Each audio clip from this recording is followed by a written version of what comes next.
Alfredo Torres está con nosotros y con él es el representante de Ipsos, y con él hablamos justamente de cuáles son estos aspectos de la reforma electoral que generan más interés en la población y tal vez menos comprensión. Alfredo, ¿cómo estás? Muy buenas noches. Buenas noches, Patricia. Bueno, en realidad el proyecto que desarrolla la Comisión Tuesta no se queda en una reforma electoral, es más ambicioso. Habla de una reforma también del sistema de gobierno. Y eso quizá es también lo más difícil de aprobar, porque tiene que ver con las relaciones entre el Ejecutivo y el Legislativo. La posibilidad del Congreso, por ejemplo, de declarar la vacancia en un fin de semana, eso es algo que se plantea que se retire. O la posibilidad del Congreso de censurar ministros todos los meses, también es algo que está planteado en ese proyecto que se retire, porque lo que considera esta comisión de expertos es que nuestro sistema político está desbalanceado, que hace que un ejecutivo sea muy débil frente a un Congreso, como estamos viendo, que puede ser pues muy dominante, ¿no? De acuerdo, pero para esas reformas, corrígeme Alfredo si me equivoco, no hay apuro, digamos. Exacto. Esas se pueden hacer el último año de gobierno y no pasa nada. Las del apuro son las reformas electorales. Exacto, ¿no? Efectivamente, y ahí es donde hay el plazo que tú mencionabas de un año, porque no podemos hacer nada después de abril del próximo año, y en algunos casos el plazo es aún más breve. Por ejemplo, una de las cosas que mencionaba el congresista Violeta, que las personas que han sido condenadas en primera instancia no puedan ser candidatos, es otro tema que está en la propuesta de la Comisión Tuesta. Eso requiere reforma constitucional. Hay un artículo, el artículo 34 de la Constitución, que establece que todos tenemos derecho a ser candidatos y no pone esa restricción. Si queremos poner restricción, hay que ponerlo en reforma constitucional. Entonces, la Comisión Tuesta plantea que se haga esa reforma, y eso implica en esta legislatura se haga la primera votación. Porque se requieren dos legislaturas. Se requieren dos legislaturas sucesivas. Entonces hay cosas que sí requieren plazos muy perentorios. Y sin duda el cambio más importante de reforma electoral, a mi modo de ver, es que vayamos a un sistema de elecciones primarias, que es lo que está propuesto también por la Comisión Tuesta, que consiste en que los candidatos presidenciales y los candidatos al Parlamento no sean elegidos por asambleas, por comités, en fin, al interior de los partidos, o por votaciones con delegados que nunca son muy claras de a quién representan, sino que sean elegidas por todos los ciudadanos de manera simultánea en un mismo día, en lo que incluso lo plantean en el mes de octubre. ¿Votación universal y obligatoria? Votación universal y obligatoria es lo que plantea la Comisión. Por supuesto, se puede discutir si es obligatoria o voluntaria. Esa es una posibilidad que sea voluntaria. Pero en todo caso, la idea es que la OMPE organice estos procesos electorales y que sean abiertas a todos los ciudadanos y no solamente a los que están inscritos en el partido. La cultura de votación interna de primarias en el Perú no existe. Al punto que cuando las vemos en otros países nos cuesta entender, por ejemplo, por qué dos demócratas se destruyen en el intento, antes siquiera de haber competido con un republicano para las elecciones en los Estados Unidos. Yo creo que se hacen a veces más daño en las internas que contra el rival al que finalmente se enfrentan. Depurar mucho. En Argentina existen, en Colombia también, o sea, no solamente en Estados Unidos. Y permite conocer mucho mejor a los candidatos. Hoy, ¿qué cosa es lo que nos ocurre? Llegamos a las elecciones de abril y votamos para presidentes, casi no conocemos a los congresistas y después nos enteramos prácticamente de quienes han sido elegidos a través del otro referencial cuando ya están adentro, ¿no? Ahora, el costo, Fernando Tuesta tiene razón cuando dice la democracia cuesta, ¿no? Las reformas cuestan, porque va a haber un costo elevado, porque yo no solo tengo que determinar, hacer que la gente vaya y vote por la opción que quiera. O sea, yo puedo decidir que el candidato a la presidencia apoyo al del APRA o apoyo a Talestre, a este otro de Fuerza Popular, pero no puedo votar doble ni triple. No. Entonces se requiere un sistema de control mucho más detallado, ¿no? O sea, es casi como un día de elecciones, solamente que uno va a tener que votar o va a poder votar por diferentes, un partido en un caso, otro partido en el otro, digamos, ¿no? Pero es un solo proceso electoral. Eso quiere decir, me permites un momentito, vamos a irnos a conversar con el congresista Arce, pero Alfredo, eso quiere decir, para cerrar esta idea, que terminadas las primarias, cada partido tiene definido su candidato, que es el que la gente ha elegido, que quiere que vaya a las elecciones. Al final, en las finales puede votar por otro, por cierto, y definida su lista de congresistas. Sí, y un elemento adicional, que vamos a poder también depurar la cantidad de candidatos. Hoy día tenemos 24 listas. Lo que se establece en la propuesta, y que también creo que el Congreso debería recoger, es una valla mínima de participación electoral. para que solamente vayan a abril, digamos, aquellos partidos que hayan pasado esta valla. Entonces no tendríamos 24 candidaturas, sino 8 o 10, ¿no? Aquellos a quienes hayan convocado a más personas que han elegido su candidato para que forme parte de una fórmula parlamentaria. Es tan curioso que a veces hay gente de un partido que vota por el candidato de otro porque quiere que ese candidato sea el que se enfrente al suyo. Es bien curiosa la dinámica que se presta, muy interesante, muy democrática, por cierto. Nos da un minuto, nos das un minuto, Alfredo, nos vamos rapidito con Richard Arce, el congresista Richard Arce, al Congreso de la República.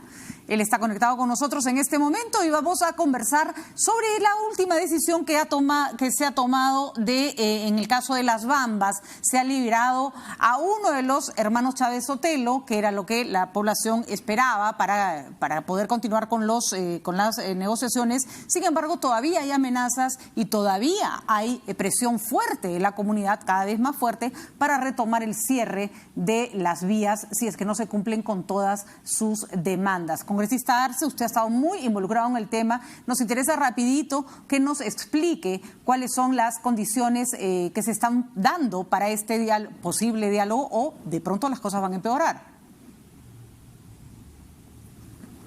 Sí, Patricia, buenas noches. Muchas gracias por la oportunidad de hacerte la precisión. El tema de los Chávez Sotelo es un tema jurisdiccional que le corresponde a la Fiscalía. Si bien es cierto, ha habido algún sector que ha estado reclamando, no es trascendental para el tema de la solución del conflicto. Acá lo que se ha establecido es una mesa temática de derechos humanos y justicia para ver la situación de criminalización de la protesta. Hay más de 500 comuneros que están siendo judicializados y que están pidiendo al gobierno, y fue compromiso del ministro de Justicia, fue compromiso del jefe de la OGMA en Chalhuahuacho cuando se dialogó la posibilidad de buscar alguna alternativa para solucionar. Parte de esto es estas propuestas legislativas que hemos presentado, pero también estamos viendo otras alternativas, como por ejemplo la convocatoria de un acuerdo plenario del Poder Judicial para que pueda evaluar la situación de estas modificaciones que se han hecho en el año 2007 de los tipos penales de extorsión y organización criminal, a las cuales están siendo denunciadas diferentes comunidades que están siendo impactadas por un proyecto minero, más aún sabiendo que se hizo serias modificaciones en los estudios de impacto ambiental a través de los ITS. De acuerdo, congresista Arce, no tenemos mucho tiempo, pero solo me gustaría que me precisara lo siguiente. Se habló de hasta 500 denuncias, hemos hablado el otro día con representante de la minera Las Bambas y nos decía que no, que de 500 nada, que hay 140 denuncias de las cuales más o menos 40 son de iniciativa de la empresa, que las otras son de oficio de la Fiscalía. O sea que ahí no hay una responsabilidad o no hay un exceso de criminalización de parte de la empresa, que ha denunciado cosas que se tienen que denunciar, atentado contra su propiedad, contra sus trabajadores, etcétera. Sí, es importante resaltar que de la cantidad de denuncias hay una parte que corresponde a la empresa, que es el número probablemente que ha mencionado la empresa, pero también hay las denuncias de la Procuraduría del Ministerio del Interior. Por eso, dentro de ese diálogo y de esa propuesta, había la intencionalidad de que también retiren las denuncias como un buen gesto, sabiendo que no se extingue el proceso penal. Seamos objetivos y transparentes. Va a continuar el juicio, pero sería una buena muestra para recuperar la confianza. Y el día de antes de ayer y ayer se han reunido. La empresa minera, estaba programado 6 y 7 de mayo una reunión con la comunidad campesina de Fuerabamba. Tengo entendido que ha habido diferencias en esos acuerdos, pero a mí me sorprende porque hay un compendio de acuerdos firmado el año 2009. Lo que se tiene que hacer es implementar esos acuerdos. Esto está en el marco del proceso de reasentamiento de estas comunidades que entregaron sus terrenos, más de 4.000 hectáreas, para que el día de hoy ahí se realice el tajo abierto. Definitivamente ha habido una ausencia del Estado, hay un problema social y lo que se tiene que buscar es la buena voluntad de las partes y pasa por el compromiso que asume el gobierno y también la empresa minera para que cumpla los compromisos y recuperar la confianza y de una vez por todas se solucione este conflicto, que no es nada sencillo, va a continuar, hay muchas mesas de trabajo pendientes que se tiene que atender inmediatamente para poder solucionar el conflicto social. Muy bien, ni exceso de criminalización ni perdonarlo todo parecen ser las fórmulas más apropiadas. Muchísimas gracias, congresista Arce, por estar con nosotros esta noche y actualizar ese tema que sigue siendo un pendiente bastante complicado para el gobierno. Muchísimas gracias, muy buenas noches. Seguimos conversando nosotros con Alfredo Torres de Ipsos, que nos está ayudando a entender de las propuestas que ha presentado el Ejecutivo, cuáles son las más complicadas de implementar y las más necesarias. Hemos partido por esta de las elecciones internas. Alfredo, ¿tiene razón el Premier del Solar en sentir que no hay una celeridad o que no hay una disposición de parte del Congreso para acoger estas propuestas? Me parece que esa ha sido la actitud desde el inicio, ¿no? Recordemos también la propuesta que desarrolló Patricia Donaire con su equipo en el Congreso, ¿no? También fue, digamos, rechazada por la propia Comisión de Constitución que presidía en ese momento el congresista Torres en el Congreso, ¿no? Que eran recomendaciones después que habían trabajado así es, ¿no? Y que generó la renuncia, por lo tanto, de Donaire. Entonces, por alguna razón, las fuerzas mayoritarias en el Congreso no quieren la reforma política y la reforma electoral, y entonces, claro, da la impresión que en este momento están de nuevo dándole largas.